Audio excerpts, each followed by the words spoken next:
Have you ever felt so sure about someone that you started planning? The kind of trust where you don't question the little things, the late night calls, the long work hours, the sudden trips, because deep down, you believe they'd never give you a reason not to? That was me.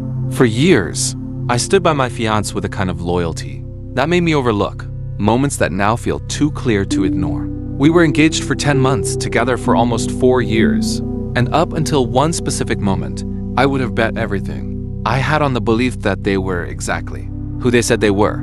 We weren't perfect, of course. No couple is. But we had routines that felt comforting. Sunday mornings were for slow breakfasts and planning the week. We talked about honeymoon destinations, baby names, even retirement plans. It felt real, safe. So when they told me they had to leave town for a few days on a last-minute work trip, I didn't think twice. They worked in a job that sometimes demanded travel, and I had seen them leave for similar trips before. Sure, it felt rushed this time. They seemed a little tense, but I chalked it up to job stress. I gave them a hug at the door, told them to stay safe, and watched them drive away without a flicker of doubt. Looking back now, that moment, the hug, the wave goodbye haunts me. Because within just a couple of days, everything I believed about our relationship would fall apart. I'm telling this story not because I'm looking for sympathy or trying to stir drama, but because I need to know, was I wrong for walking away the moment the truth came out? Or did I finally listen to my heart when it mattered most? Sometimes betrayal doesn't come in shouting matches or dramatic reveals. Sometimes it shows up quietly, wrapped in the soft comfort of someone you love saying, "Don't worry, I'll be back soon." And that's where my story begins, before everything fell apart. We were the couple that made people say, "You two are perfect together." I can still hear my mom's voice when I first introduced them. They look at you like you hung the moon.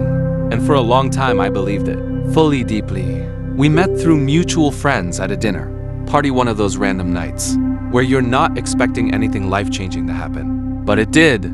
Our conversation flowed so naturally that people around us started to fade out.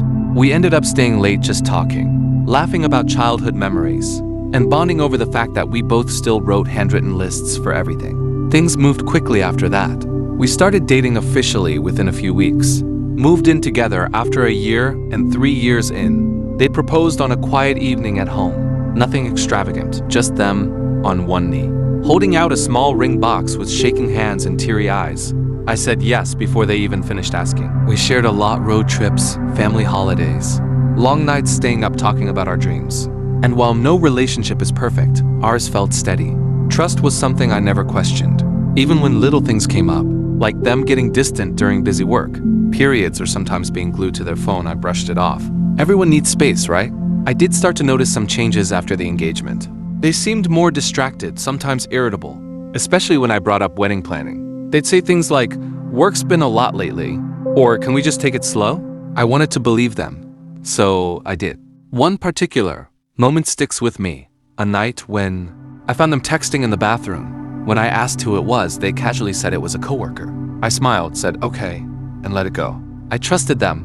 That was the foundation. We built everything on that. It never occurred to me that something could be going on behind the scenes. I didn't snoop. I didn't ask too many questions.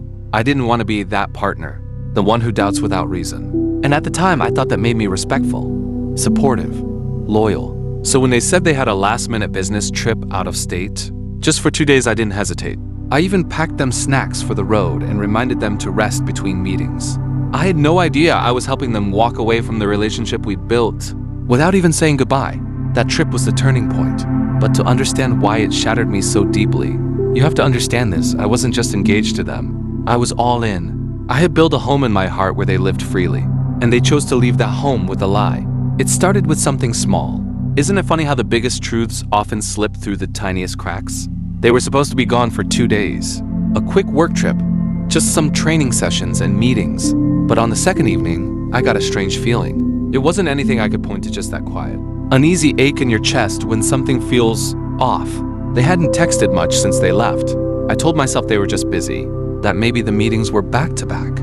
But that night, when I messaged, "Hope everything's going okay, miss you," it stayed undelivered for hours. No reply. I was sitting on the couch, scrolling through Instagram just to pass the time, when I saw it. A story post shared by someone we both followed. A group dinner, somewhere nice.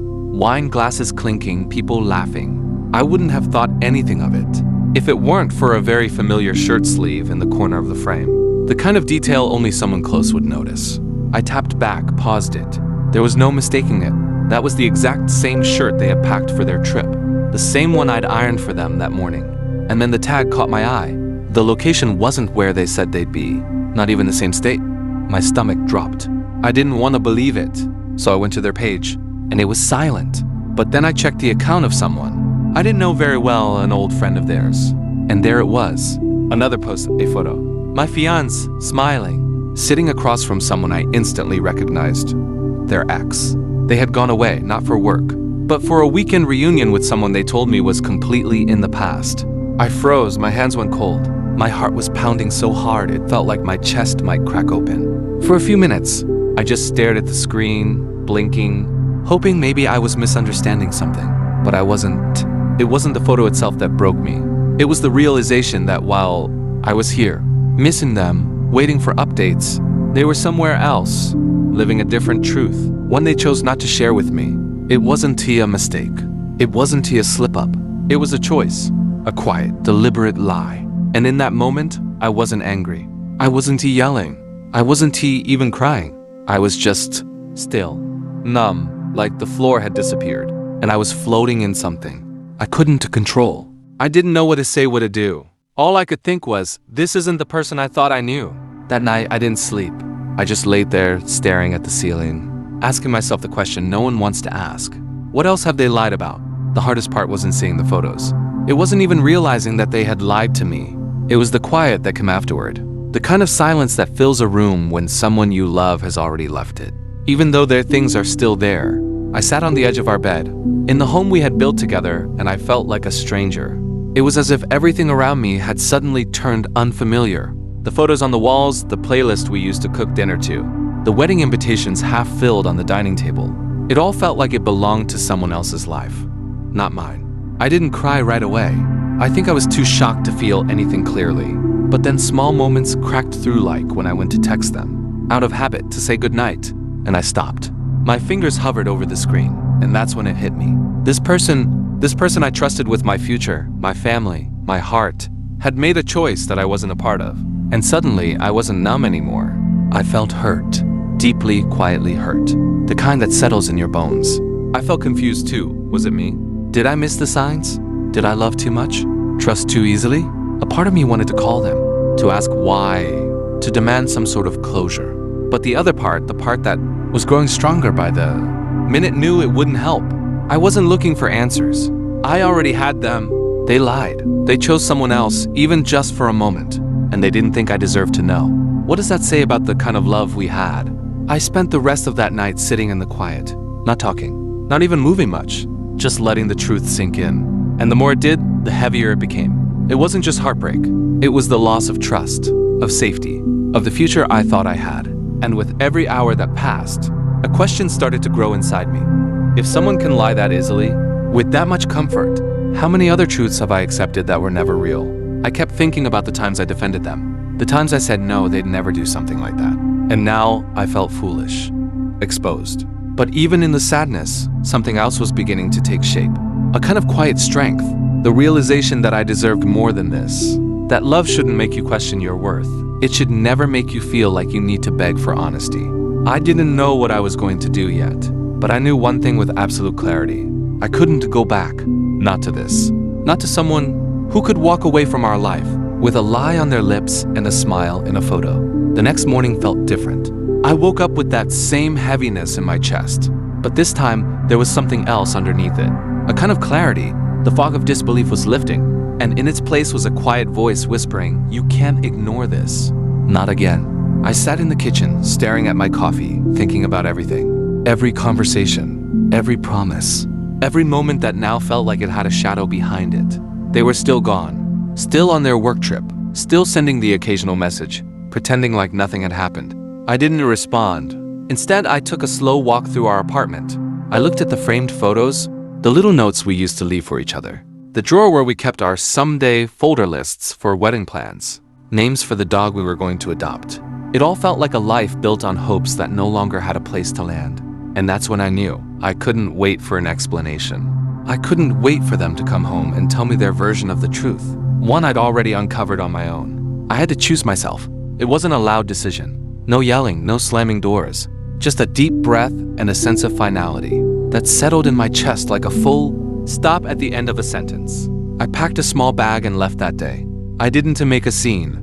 I didn't even leave a long note. Just a simple message that read, "I know where you really were. I saw everything. I hope you find whatever it is you're looking for, but I can't be part of it anymore." And then I turned off my phone and walked away. It was one of the hardest things I've ever done. Not because I had doubts, but because I knew the life I had imagined was over. I wasn't just walking away from a person. I was walking away from the future we painted together, from the home we shared, from the belief that love, when given fully and honestly, would be returned the same way. But deep down, I also knew staying would mean abandoning myself. Choosing to leave wasn't about punishment or making a point. It was about choosing peace over confusion, truth over illusion, self-worth over fear. There's something powerful about realizing you don't have to stay in a place where your heart isn't safe. And as painful as it was, walking away was the first time in a long time that I felt like I was standing on solid ground. The first few days after I left felt strangely hollow, like the world was still moving, that I wasn't part of it anymore. I stayed with a close friend for a while. They didn't ask many questions, just gave me a quiet space and warm meals, which was exactly what I needed. I spent a lot of time just sitting, thinking, letting the silence say the things I couldn't yet. There were waves of emotion. Some moments I felt strong, like I had reclaimed something I didn't realize I had lost. And other times the grief hit me out of nowhere, like walking past a bakery and remembering the time we stayed up late baking cookies, or hearing a song we used to sing in the car together. Little things became reminders, and those reminders became lessons. I realized I had given so much of myself to that relationship that I had forgotten how to listen to my own voice. I'd brushed off small red flags, told myself that everyone has baggage, and ignored my gut when it whispered that something wasn't quite right. That realization was painful, but it also gave me power. I started journaling, mostly just messy thoughts at first. Questions like, what did I learn? What did I lose? What do I want moving forward? And slowly, through those pages, I began to find pieces of myself again. Not just the version that had loved them, but the version of me that existed before, and the one I was becoming after. One of the biggest things I learned was that closure doesn't always come from the person who hurt you. Sometimes it comes from within, from choosing to stop looking back and starting to move forward with quiet courage. I also learned that love alone isn't enough. Trust matters, communication matters, and above all, self-respect matters. Being loyal to someone else should never come at the cost of being loyal to yourself. People sometimes ask me if I regret the relationship. And the truth is, I don't. Because even though it ended in betrayal, it also taught me what I will never settle for again. It showed me how deeply I can love, how much I can endure, and how capable I am of walking away when something no longer honors my heart. Healing hasn't been linear. Some days are harder than others. But now I can look in the mirror and feel proud. Not because I didn't break, but because I did. And I'm still here, still standing, still learning. And if nothing else, I hope my story helps someone else out there feel less alone. If you've made it this far, thank you for listening, for holding space for this story, and maybe even for seeing a little bit of your own experience in mine. Walking away from someone you once saw forever with. It's never easy. It takes more strength than most people realize. But sometimes, loving yourself enough to leave is the bravest thing you can do. I didn't share this story for sympathy or to point fingers. I shared it because I know how isolating betrayal can feel. Like the world is moving forward, while you're stuck in a moment that shattered everything you believed in. But you're not alone. So many of us have been there in the quiet heartbreaks, the broken promises, the nights we spent trying to understand why someone we trusted chose to lie instead of love us fully. And maybe, like me, you've questioned your worth because of someone else's actions. If that zests you, please hear this. Their choices do not define your value. You deserve honesty. You deserve someone who doesn't just choose you when it's convenient, but chooses you every day with consistency, with care, and with truth. And if you're in that in-between space right now, the space between heartbreak and healing, I just want to remind you that it's okay to not have it all figured out.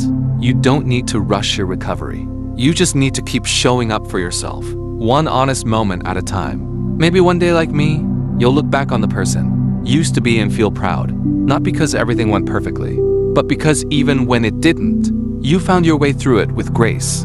Before you go, I'd love to hear your thoughts in the comments. What would you have done in my place? Have you ever had to choose yourself, even when it hurt?